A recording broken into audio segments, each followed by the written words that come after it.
सबको जय यीशु की। प्रभु यीशु क्रिस्त में प्यारे भाइयों बहनों, नव जीवन का संदेश ये शीर्षक के अंतर्गत प्रतिदिन का ईश्वर का जीवंत वचनों को सुनने के लिए, समझने के लिए, उन वचनों के अनुसार जीवन बिताने की कृपा, शक्ति, सामर्थ्य, अनुग्रह मांगते हुए एक सुंदर आदर्श क्रिस्तीय जीवन बिताने की विशेष कृपा मांगने के लिए मैं आप सभी लोगों का हार्दिक स्वागत करता हूं।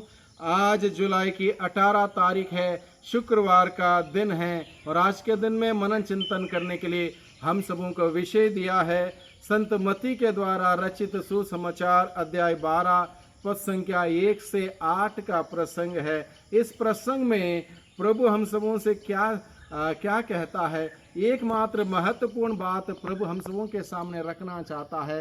प्रभु कहता है, मैं बलिदान नहीं बल्कि दया चाहता हूँ। मैं बलिदान नहीं बल्कि दया चाहता हूँ। इसका तात्पर्य यह है, प्रभु हमारे जीवन में हमारे आध्यात्मिक क्रियाकलापों का फल देखना चाहता है।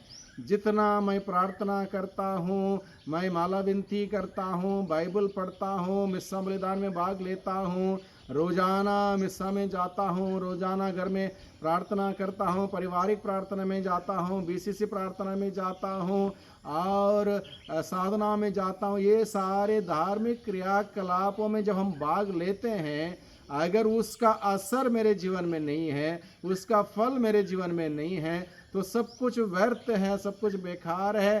सारी धार्मिक क्रियाकलाप केवल दिखावे मात्र के लिए रह जाएगा। इसलिए प्रभु क्या कहता है, मैं बलिदान नहीं बल्कि दया चाहता हूँ। बलिदान चढ़ाना आसान है, हर दिन सुबह आधा घंटा या पौना घंटे का मिस्सा बलिदान चढ़ाना या उसमें भाग लेना आसान है। 10 मिनट बाइबल पढ़ना आसान है, या फिर माला विनती करना 20 मिनट बहुत आसान है, या कोई साधना में जाना महीने में एक बार आसान है, लेकिन उसके अनुसार जीना बहुत ही कठिन है। इसलिए प्रभु चाहता है प्रैक्टिकल लाइफ, हमारा प्रैक्टिकल जीवन, उस प्रार्थना का प्रभाव हमारा प्रैक्टिकल लाइफ में दिखाई दे, यानी कि आध्यात्मिक जीवन का फल प्रभु देखना चाहते हैं। इसलिए प्रभु कहता है, मैं बलिदान नहीं दया चाहता हूँ। किसी पर दया करना, दया दिखाना, दया के कार्य करना इतना आसान नहीं है। दया के बारे में बताना आसान है, बलिदान चढ़ाना आसान है, लेकिन दया दिखाना, दया के कार्य करना ये बहुत ही कठिन है। इसलिए प्रभु आज के दिन में हम सबों को बताता है, मैं दया चाहता हूँ, यानी कि प्रैक्टिकल लाइफ प्रभु चाहता है। ये महत्वपूर्ण नहीं है मैंने कितने घंटे प्रार्थना किए, ये महत्वपूर्ण नहीं है कि मैं रोजाना मिस्सा में जाता हूँ या नहीं जाता हूँ। महत्वपूर्ण इस बात से है कि क्या मेरा जीवन मेरे प्रार्थना के साथ साथ है, मेरा प्रार्थना और जीवन एक है, या फिर इसमें कोई डाइकोटमी है। ये बात पर फर्क पड़ता है। इसलिए प्रभु यीशु मसीह बताता है, मैं दया चाहता हूँ, यानी कि प्रैक्टिकल लाइफ चाहता हूँ। प्रभु के मूल्य सिद्धांतों के अनुसार जीवन जीने वाला वो जीवन मैं चाहता हूँ, प्रभु ये कहता है। इसलिए प्रभु का वचन हमें बताता है, ईसा किसी विश्राम के दिन गेहूं के खेतों से होकर जा रहे थे। उनके शिष्यों को भूख लगी और वे बालें तोड़ तोड़ कर खाने लगे।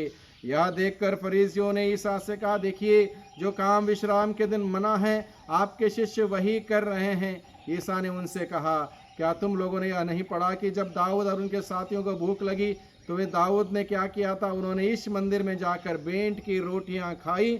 याजकों को छोड़ ना तो उसे कोई खा सकता था और किसी को खाने की आज्ञा थी, और ना उनके साथियों को। और इस प्रकार से प्रभु ने उन सभी बातों का जिक्र करते हुए प्रभु ने क्या कहा, उस फरीसियों को, उन शास्त्रियों को जो जाने जाते थे, प्रार्थना के लिए जाने जाते थे, धार्मिक क्रियाकलापों के लिए जाने जाते थे, हफ्ते में 2 बार उपवास करने के लिए जाने जाते थे, दशवां देने के लिए जाने जाते थे, 617 नियमों का पालन करने के लिए जाने जाते थे। इतना कुछ धार्मिक क्रियाकलाप करने के बाद क्या उनका जीवन में वो प्रभाव है, वो असर है दूसरों के प्रति दया दिखाने का, दूसरों को समझने का, दूसरों को प्रोत्साहित करने का, दूसरों को आगे बढ़ाने का? क्या उनके अंदर ये जज्बा है? ये बात मायने रखता है। इसलिए प्रभु उन शास्त्री फरीसियों को संबोधित करते हुए कहता है, तुमने इतने सारी प्रार्थना की, इतने सारे त्याग तपस्या किए, इतने सारे धार्मिक क्रियाकलाप किए, तब भी तुम दूसरों पर उंगली उठाने में बाज नहीं आते हो। दूसरों की कमियां ढूंढने में, उसको उजागर करने में तुमको आनंद आता है। इस प्रकार की धार्मिकता का जीवन, किस बात का धार्मिकता का जीवन? आजकल हम लोग देखते हैं लोग अनेक प्रकार के धार्मिक क्रियाकलापों में व्यस्त हैं, लेकिन उनके प्रैक्टिकल लाइफ में क्या है? डाइकॉटमी है।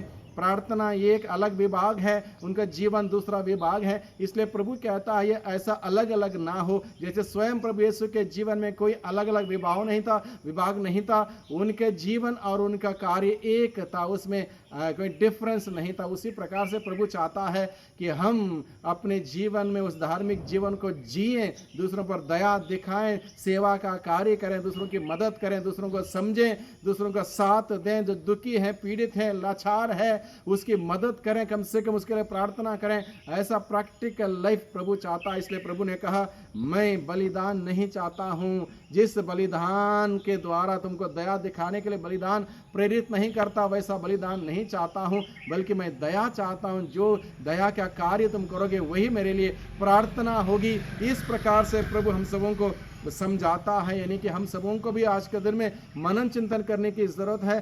क्या मेरा आध्यात्मिक जीवन का कार्यकलाप, क्या मेरी प्रार्थना, मेरा मिस्सा बलिदान, रोजरी बोलना, माला विनती बोलना, बाइबल पढ़ना, क्या मुझे ईश्वर के नज़दीक लेकर चलता है, एक दूसरे के साथ प्यार करने के लिए मुझे सिखाता है? अगर ऐसा नहीं सिखाता है तो यहाँ पर फिर एक बार मुझे सवाल करना होगा मेरी आध्यात्मिकता पर। जिस प्रकार से फरीसी शास्त्रियों की आध्यात्मिकता पर प्रभु यीशु ने सवाल उठाते हुए हम सबों को सिखाया, हम सबों को भी इस बात पर विचार करना होगा। अगर मैं प्रार्थना करता हूँ, बाइबल पढ़ता हूँ, उसका असर मेरे जीवन में होना चाहिए। यह बात सच है, हम सबों के अंदर दुर्बलताएं, कमी कमजोरियां हैं, उसके बावजूद प्रभु की ताकत मांगते हुए हम आगे बढ़ सकते हैं। निरंतर आध्यात्मिक जीवन में हम उन्नति कर सकते हैं, और उसके लिए ईमानदारी की आवश्यकता है, दिखावे के नहीं, ईमानदारी की आवश्यकता है। ईमानदारी से जब हम प्रभु के साथ जुड़ेंगे, ईमानदारी से प्रार्थना करेंगे, ईमानदारी से प्रभु में बढ़ने का वो एक जज्बा रखेंगे, निश्चित रूप से प्रभु हमारी मदद करेगा और हम सभी आध्यात्मिक जीवन में आगे बढ़ेंगे। इसलिए आज के दिन में प्रभु अपने वचनों के द्वारा हम सबों को बुलाता है, भाइयों बहनों, कि हम सभी हमारे आध्यात्मिक जीवन को प्रैक्टिकल जीवन में जिएं, केवल थियरी में मात्र नहीं, प्रैक्टिकल जीवन में जिएं और सदा बना रहने वाला, फल उत्पन्न करने वाले जीवन को जीते हुए प्रभु की महिमा करें। प्रभु की आशीष बरकत हम सबों पर हमेशा बनी रहे। सबको धन्यवाद, सबको जय यीशु की।